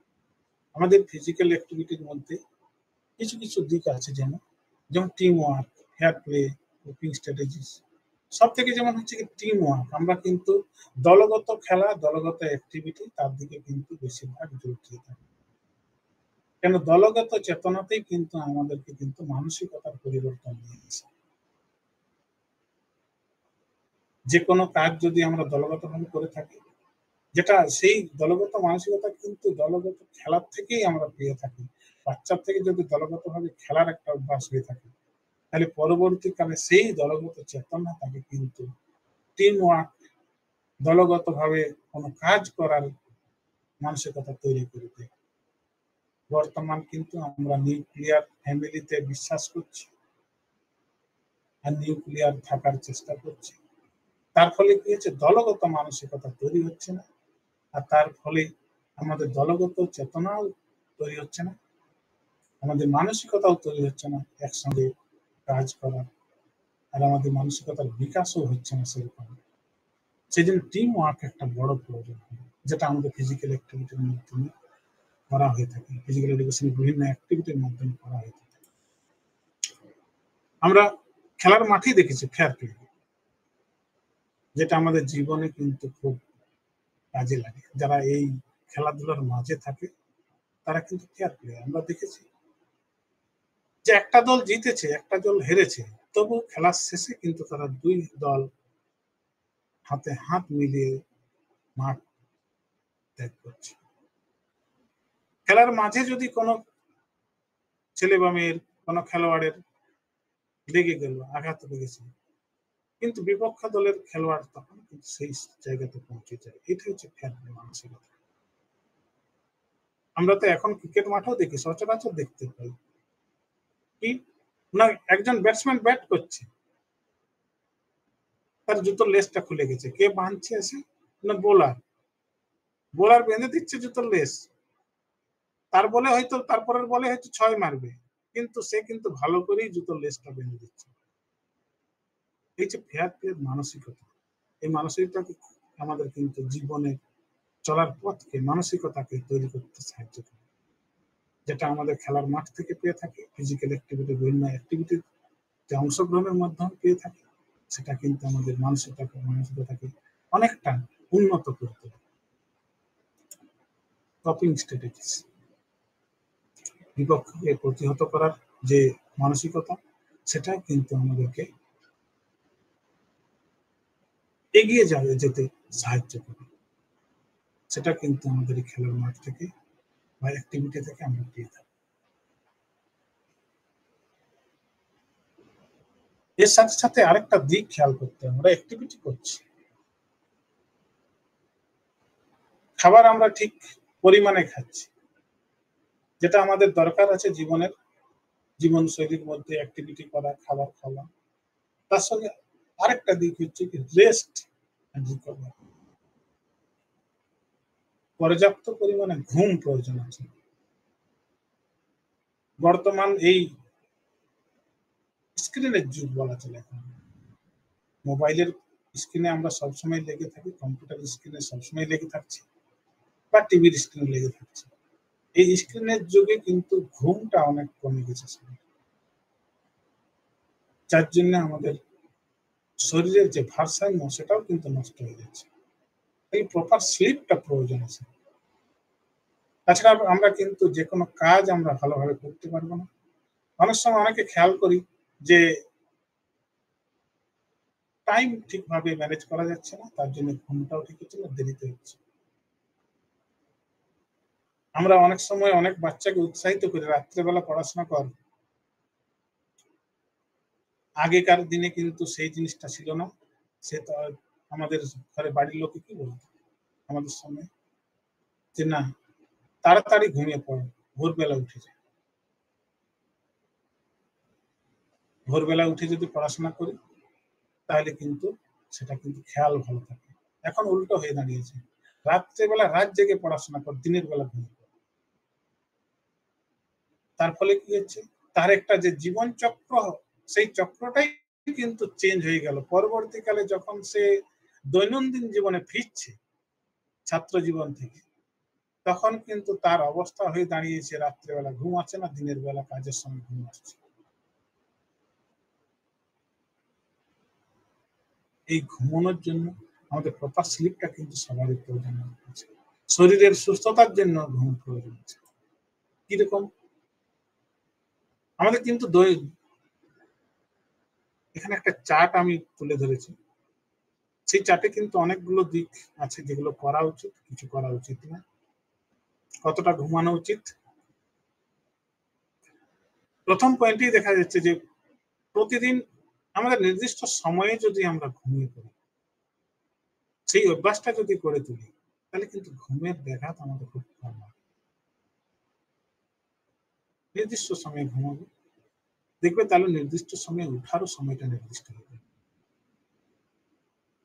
যদি আমার ঘুম আসছে না, তাহলে কি করবো, টিভি দেখবো না, আমি কোনো বই পড়তে পারি,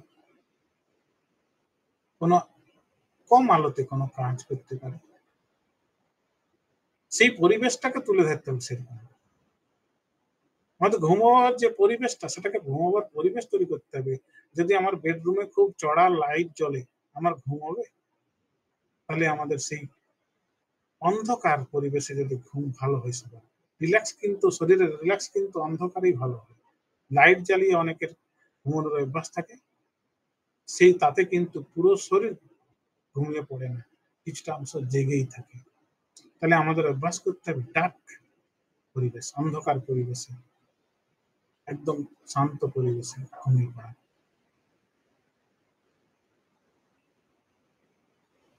আমাদের বেডরুমে কিছু কিছু জিনিস আমরা যদি ত্যাগ করি, টিভি, মোবাইল, কম্পিউটার, এগুলো যদি বেডরুম যদি না থাকে, তাহলে কিন্তু আমাদের সেই পরিবেশটা ঘুমানোর জন্য, আর বেডরুমটা বেডরুমের জন্যই ব্যবহার করতে হবে, অন্য কোনো কাজে না। আমরা যদি দৈনন্দিন 6 নম্বর পয়েন্টে দেখা যাচ্ছে, দৈনন্দিন যদি শরীর চর্চা করি, আমাদের বাচ্চারা যদি শরীর চর্চা করে, তাহলে কিন্তু রাত্রেবেলা ঘুমটা খুব ভালো। তাহলে দৈনন্দিন শরীর চর্চা আমাদের সঠিক সময়ে যদি আমরা যদি ঘুমোতে যাই, তাহলে ঠিক সময়ে একটা সময় করে কিন্তু শরীর চর্চা করা দরকার আছে, তাহলে কিন্তু ঘুমটাও ভালো।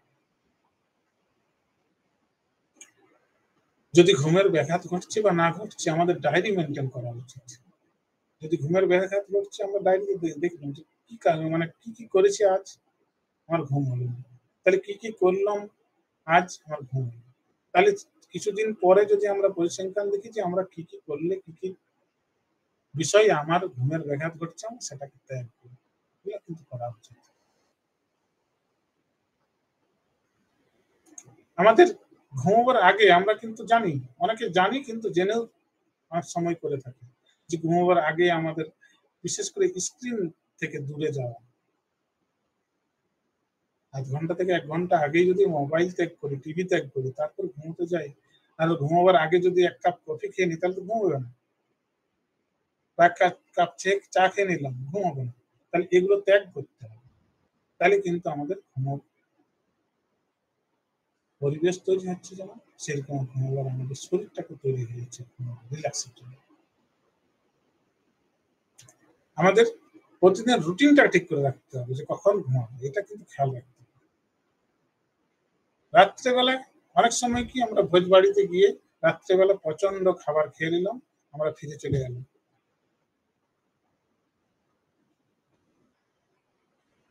তাহলে হেভি মিল যেটা হচ্ছে সেটা রাত্রেবেলা খাওয়া চলবে না, রাত্রেবেলা একটু লাইট খাবে, ঠিক আছে?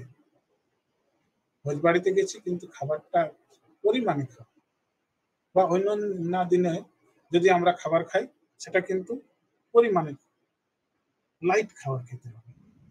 তাছাড়া ঘুম কিন্তু ঘুমের বেকার হবে। আমাদের কিছু কিছু বিষয় আছে যেটা অ্যাভয়েড করলে আমাদের ঘুম হওয়ার সম্ভাবনাটা বেড়ে যায়। যেমন হচ্ছে কফি খাওয়া, বিশেষ করে রাত্রের দিকে কফি খাওয়া, চা খাওয়া, এই জিনিসগুলো কিন্তু অ্যাভয়েড করতে হবে। রাত্রেবেলা বিড়ি, সিগারেট, অ্যালকোহল জাতীয় জিনিস, হ্যাঁ, এগুলো কিন্তু কম খেতে হবে। রাত্রেবেলা বেশি পরিমাণে জল খাওয়া, জল খেতে হবে সবাইকে, বেশি পরিমাণে জল খাওয়ার অভ্যাস এটাও ঠিক না। বারবার বাথরুম গিয়ে অনেক সময় আমাদের ঘুমের ব্যাঘাত ঘটে। পরিমাণ মতো আমরা জল খাবো, ঠিক আছে। এরপরে আমাদের ঘুম কতটা প্রয়োজন সেটাও একটা দেখতে হবে। আমরা বাচ্চাদেরকে দেখেছি যখন ছোট বাচ্চা থাকে তখন দেখবি যে ওই 0 থেকে 3 মাস পর্যন্ত জাগে কম, ঘুমে বেশি, বেশিরভাগ সময় ঘুমিয়ে থাকে। সেটা তার স্বাভাবিক। 14 থেকে 17 ঘন্টা, প্রায় 17-18 ঘন্টা যদি ঘুমিয়ে পড়ে কোনো অসুবিধা নেই। 1 বছর পর্যন্ত বয়সের বাচ্চাদের সে যদি 12 থেকে 15 ঘন্টা পর্যন্ত ঘুমায় কোনো অসুবিধা নেই, ভালো। তার থেকে একটু যদি বেশি ঘুমায় কোনো অসুবিধা নেই। 1 থেকে 2 বছরের বাচ্চাদের 11 থেকে 14 ঘন্টা পর্যন্ত ঘুমানো উচিত। প্রি স্কুলার, যেটা হচ্ছে কি প্রি প্রাইমারি স্কুলের যে সমস্ত বাচ্চা, তাদেরও 10 থেকে 13 ঘন্টা ঘুমানো উচিত। এখন আমাদের 2.5 বছরের পর থেকে বাচ্চাদেরকে আমরা স্কুলে নিয়ে যাই, ঠিক আছে, কিন্তু তাকে স্কুলে নিয়ে যাওয়ার জন্য সকালবেলা ওর কাছে কিন্তু তখন ভোর রাত্রে, তাকে কিন্তু জবরদস্তি করে তুলে তৈরি করে তাকে কিন্তু স্কুলে নিয়ে যায়। যদি তাকে স্কুলে নিয়ে যেতে হয় সেই বয়সে, তাহলে কিন্তু তাকে রাত্রেবেলা একটু তাড়াতাড়ি শুয়ে দুপুরবেলা ঘুমানোর ব্যবস্থা করতে হবে। তাকে 10 থেকে 13 ঘন্টা ঘুমানোর ব্যবস্থা করে দিতে হবে।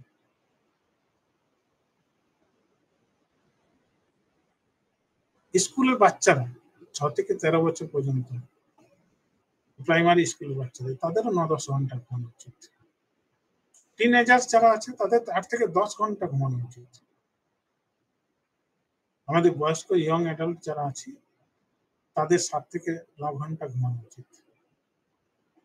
বয়স্ক যারা থাকে 60-65 বেশি, তারা কিন্তু একটু ঘুমটা কম হয়, তবুও তাদেরকে 7-8 ঘন্টা ঘুমানো উচিত।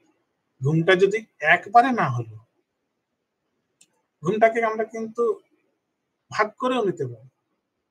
বাচ্চা দিনে কিছু ঘন্টা ঘুমালো, রাত্রে ঘুমালো, এই দুটোর পরিমাণটা যদি দিয়ে আমরা যোগ করি তখন কিন্তু এই পরিমাণটা যদি থাকে তাহলেও চলবে।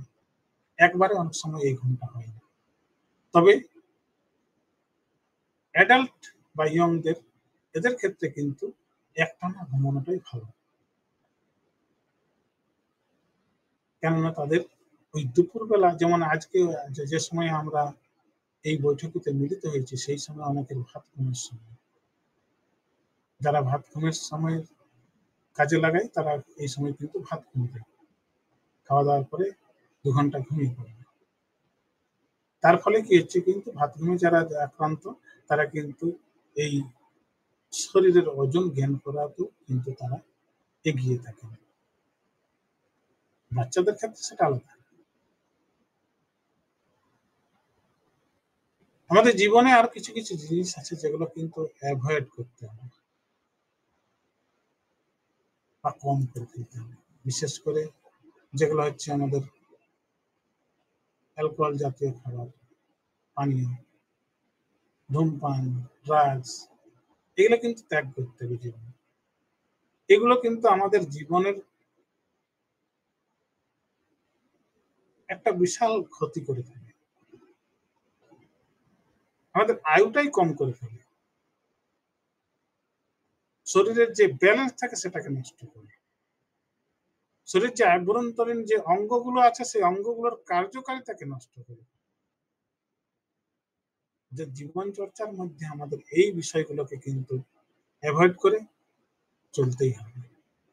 যেটা আমাদের শারীরিক শিক্ষার বিভিন্ন অ্যাক্টিভিটির মাধ্যমে যখন আমরা থাকি, তাহলে আমাদের এই জিনিসগুলো কিন্তু অ্যাভয়েড করতে অটোমেটিক্যালি আমরা তৈরি হয়ে যাই।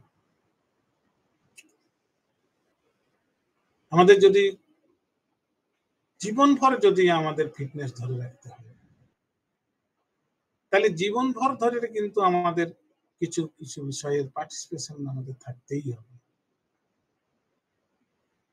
তার মধ্যে হচ্ছে অ্যাক্টিভিটিতে। আমাদের ফিটনেস ধরে রাখতে গেলে আমাদের কিন্তু বাচ্চা থেকে বুড়ো পর্যন্ত যতদিন বাঁচবো ততদিন পর্যন্ত আমাদের অ্যাক্টিভিটি করবো। তার মাত্রা ভিন্ন হবে, বয়স অনুযায়ী তার অ্যাক্টিভিটি আলাদা হবে, লিঙ্গ অনুযায়ী ছেলে মেয়েদের, পুরুষ মহিলার ক্ষেত্রে আলাদা হবে, কিন্তু অ্যাক্টিভিটির মধ্যে থাকতে হবে। বিভিন্ন অ্যাক্টিভিটি যেগুলো থাকে, ফিজিক্যাল অ্যাক্টিভিটি, গ্রুপ অ্যাক্টিভিটি, তার মধ্যে থাকতে গেলে আমাদের ফিটনেস লেভেলটা আমাদের কিন্তু আমরা লাইফ লং ধরে রাখতে পারি। এটা একটা স্টেয়ার ছবি আছে। আমরা যদি এক্সারসাইজ করি তাহলে আমরা ফিট থাকবো, প্ল্যানিং করে যদি থাকি আমরা ফিটনেস লেভেলটা বাড়িয়ে যাবো। লাইফ টাইম যদি আমরা ফিটনেস লেভেল ধরে রাখতে হয় তো লাইফ টাইম ফিজিক্যাল অ্যাক্টিভিটির মধ্যে, আদারওয়াইজ আমরা লাইফ টাইম আমরা যদি আমাদের অ্যাক্টিভিটির মধ্যে না থাকি তাহলে আমাদের ফিটনেস লেভেলটা যেখানে আমাদের অ্যাক্টিভিটি শেষ করলাম সেখানে কিন্তু দাঁড়িয়ে আস্তে আস্তে ডিটোরেট করতে থাকে। তাহলে আমাদের লাইফ লং আমাদের অ্যাক্টিভিটির মধ্যেই থাকতে হবে। তাহলে শারীরিক শিক্ষার কি কি শেখায় আমাদের? শারীরিক শিক্ষার আমাদের ডিসিপ্লিন শেখায়, আমাদের লক্ষ্য নির্ধারণ করতে শেখায়, টাইম ম্যানেজমেন্ট করতে শেখায়, সময় ব্যবস্থাপনা এবং ব্যক্তিগত দায়িত্ববোধ করতে শেখায়, সামগ্রিকভাবে ব্যক্তিগত উন্নয়নে অবদান রাখে। এই দিকগুলো কিন্তু আমাদের শারীরিক শিক্ষার বিভিন্ন দিকের অ্যাক্টিভিটির মাধ্যমে, বিভিন্ন ফিজিক্যাল অ্যাক্টিভিটি বলো বা আমাদের বিভিন্ন গ্রুপ অ্যাক্টিভিটি বলো, তার মাধ্যমে আমাদের এই বিষয়গুলোকে আমাদের কিন্তু শিখিয়ে দেয়, যেটা আমাদের জীবনে চলার জন্য আমাদের সামগ্রিক আমাদের উন্নতির জন্য আমাদের খুবই প্রয়োজন, আর যেটা সবসময় আমাদের প্রয়োজন আছে। আমাদের ধরে রাখতে গেলে যদি আমরা আমাদের জীবনকে আমাদের যদি সুস্থভাবে, সচলভাবে, সবলভাবে থাকতে বাঁচতে হয়, তাহলে কিন্তু এই শারীরিক শিক্ষার এই সমস্ত বিষয়গুলোকে আমাদের ধরে রাখতে হবে। তাহলে কিন্তু আমরা আমাদের জীবনে চলার পথটাকে অনেক সুগম, সুষ্ঠুভাবে আমরা কিন্তু চলতে পারব।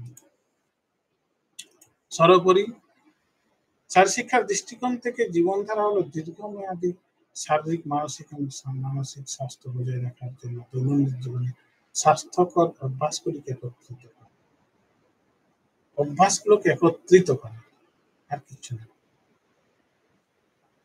চূড়ান্ত লক্ষ্য হলো ব্যক্তিদের এমন তথ্যবহুল সিদ্ধান্ত নেওয়ার ক্ষমতা তৈরি করে দেওয়া যা তাদের জীবনের মান উন্নত করে এবং তাদের সারা জীবন সক্রিয়, ফিট এবং সুস্থ থাকতে সক্ষম করে। ফিজিক্যাল অ্যাক্টিভিটি এগুলো কিন্তু আমাদের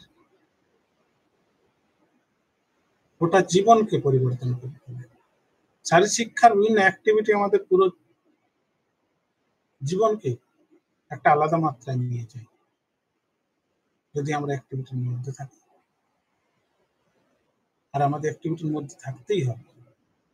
তাছাড়া কিন্তু আমরা যে সমস্ত সমস্যাগুলো আমি প্রথমেই তুলে ধরেছি, সেই সমস্যাগুলো আমরা সম্মুখীন হতে থাকতে হবে। সেই সমস্যাগুলোকে নিয়ে আমাদের বাঁচতে হবে। সেই সমস্যা থেকে আমরা কিন্তু বেরিয়ে আসতে পারবো না যদি আমরা ফিজিক্যাল এডুকেশনের এই অ্যাক্টিভিটির মধ্য দিয়ে যদি আমরা নিজেকে অতিবাহিত করি, তাহলে কিন্তু আমাদের সেই সমস্যাগুলো থেকে আমরা দূরে থাকতে পারবো। এই বলে সকলকে ধন্যবাদ জানাই।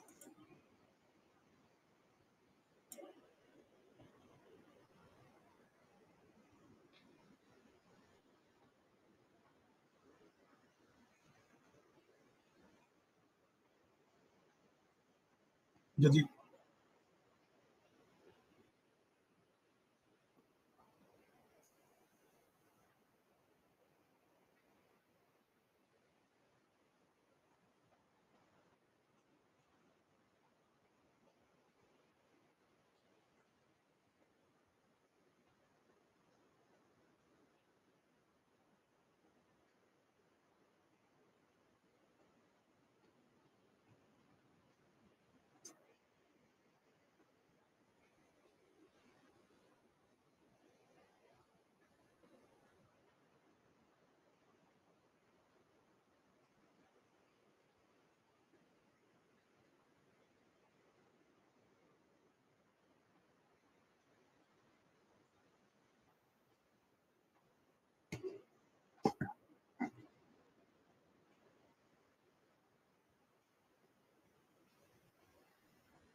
গোটা আলোচনাটাই আমাদের আলোচনার বেশিরভাগ অংশটাই আমাদের লাইফ স্টাইল নিয়ে।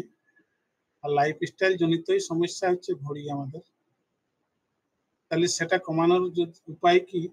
আমাদের লাইফ স্টাইলটাকে যদি পরিবর্তন করে ফেলি, অ্যাক্টিভ লাইফ স্টাইল যদি আসি, তাহলে কিন্তু আমাদের ঘড়ি অবশ্যই কমে যাবে। আমরা প্যাসিভ লাইফ স্টাইলে থাকি, যদি আমরা ইনঅ্যাক্টিভ থাকি, তাহলে কিন্তু আমাদের ঘড়ি কমবে না, সেটা বাড়বে। তাই সকলকেই বলবো যে অ্যাক্টিভ লাইফ স্টাইলে আসুন সবাই, তাহলে আমাদের ঘড়ির সমস্যা থেকে আমরা নিজেদেরকে দূরে রাখতে পারবো।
আমরা যে দেশে বাস করছি সেটা হচ্ছে উন্নয়নশীল দেশ। এই উন্নয়নশীল বা উন্নত যে সমস্ত দেশ আছে সেই সমস্ত দেশে কিছু কিছু জায়গা খুবই উপেক্ষিত। তার মধ্যে স্বাস্থ্যের দিকটা খুব বেশি। স্বাস্থ্য সচেতনতা বৃদ্ধির দিকেই আমাদের সচেতন করা হয় না। আর সেই জন্য কি হচ্ছে, আমাদের স্কুল লাইফ থেকে, বিশেষ করে স্কুল লাইফ থেকে আমাদের যে প্ল্যানিংটা, সেটা প্ল্যানিং এ অনেক ঘাটতি দেখা দেয়। স্কুল টাইমিং থেকেই ঘাটতি। এখন তো অনেক স্কুলকে, যেমন স্কুলের টাইম গুলো দেখি, যেমন প্রাইভেট স্কুলকে অনেকটা বিশেষ করে জোর দেওয়া হয়। সকালবেলা 7টা থেকে 8টা থেকে স্কুল, 3টা পর্যন্ত স্কুল। ওদের বাচ্চারা সকালবেলা তৈরি হবে স্কুলের জন্য, আবার স্কুল থেকে যখন ফিরছে তখন প্রায় বিকেল। যদি একটা মাঝে টিউশনি দিয়ে দেয়, গোটা দিনটা কিন্তু স্কুল আর টিউশনিতে শেষ। তাহলে বাচ্চার লাইফটা, এই যে প্ল্যানিং, এই প্ল্যানিং গুলোর খুব অভাব রয়েছে। শুধুমাত্র বাচ্চার স্কুলের কেন, স্কুলের কারিকুলামেও আমাদের কিন্তু ফিজিক্যাল অ্যাক্টিভিটির পরিমাণটা খুব কম। ইনফ্রাস্ট্রাকচার যে আছে, পরিকাঠামোগত সমস্যা স্কুলগুলোতে, এক একটা স্কুলে 1000-1200 জন ছাত্রছাত্রী, প্রেয়ার লাইন পর্যন্ত ক্লাসরুমে হয়, দাঁড়াবার জায়গা নেই। অ্যাক্টিভিটি আমাদের বেশিরভাগ সময় যে স্কুলে থাকছে ছেলেমেয়েরা, তাদের অ্যাক্টিভিটি যে করার প্রয়োজন আছে, সেটা অ্যাক্টিভিটি শেখার প্রয়োজন আছে, সেগুলোও কিন্তু আমাদের অনেকটা ঘাটতি রয়ে গেছে। তাহলে স্কুল, কলেজ লেভেলে, ইউনিভার্সিটি লেভেলে, আমাদের ইউনিভার্সিটি লেভেলের স্পোর্টস পরিকাঠামো মানে স্কুলের লেভেলের মতো। অন্যান্য উন্নত দেশের, যেমন হচ্ছে আমেরিকার পরিসংখ্যান দেখা যাচ্ছে যে সেখানের ইউনিভার্সিটি লেভেলের যারা অ্যাথলেট আছে, তারা কিন্তু অলিম্পিক লেভেলের অ্যাথলেট। অলিম্পিকে যতজন পার্টিসিপেট করে তার বেশিরভাগ কিন্তু ইউনিভার্সিটি লেভেলের অ্যাথলেট। আমাদের এই সমস্ত উন্নয়নশীল দেশের কিন্তু ভাবাই যায় না সেরকম।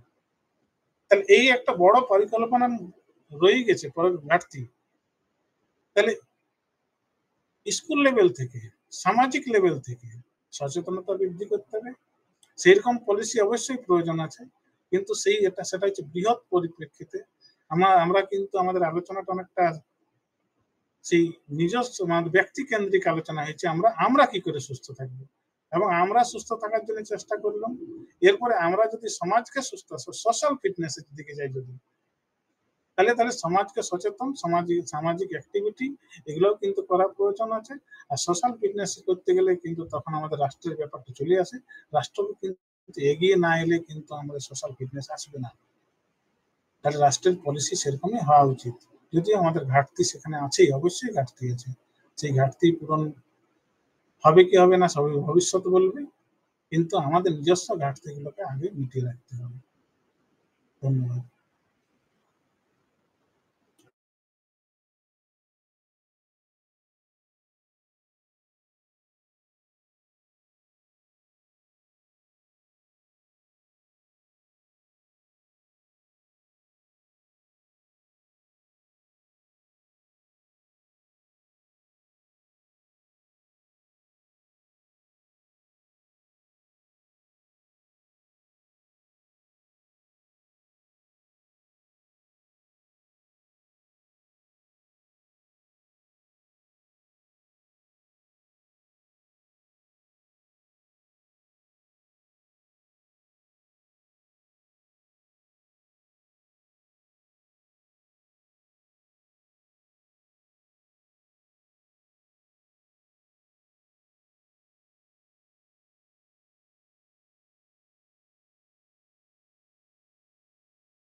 অবশ্যই এই সচেতনতার অভাব আমাদের রয়েছেই।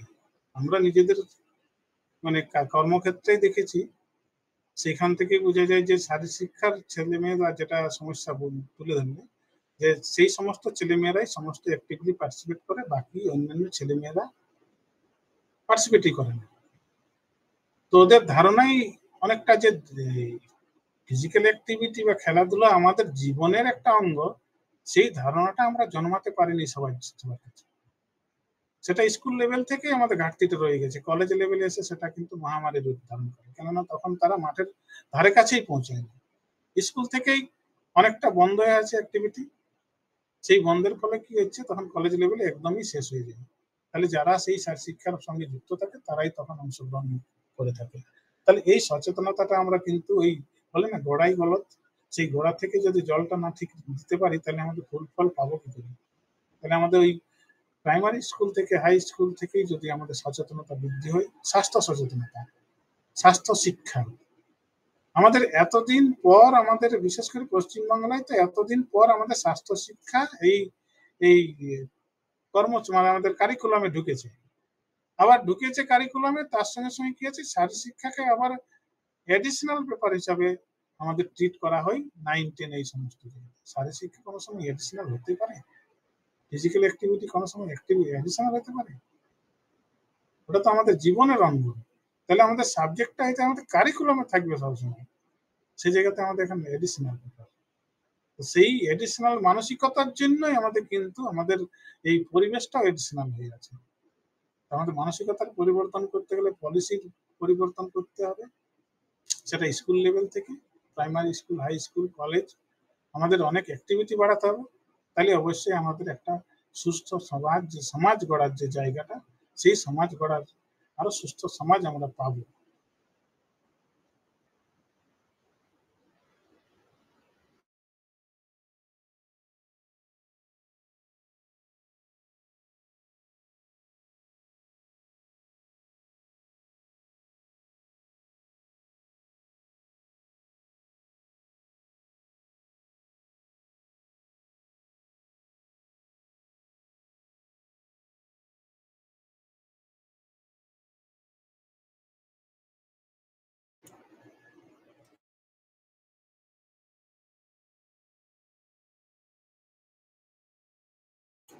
হ্যাঁ, অনেক প্রশ্ন নেই, সকলেই অবগত হয়েছে হয়তো সেশনের মাঝেই, আমরা শেষের পর্যায়ে পৌঁছে যাই।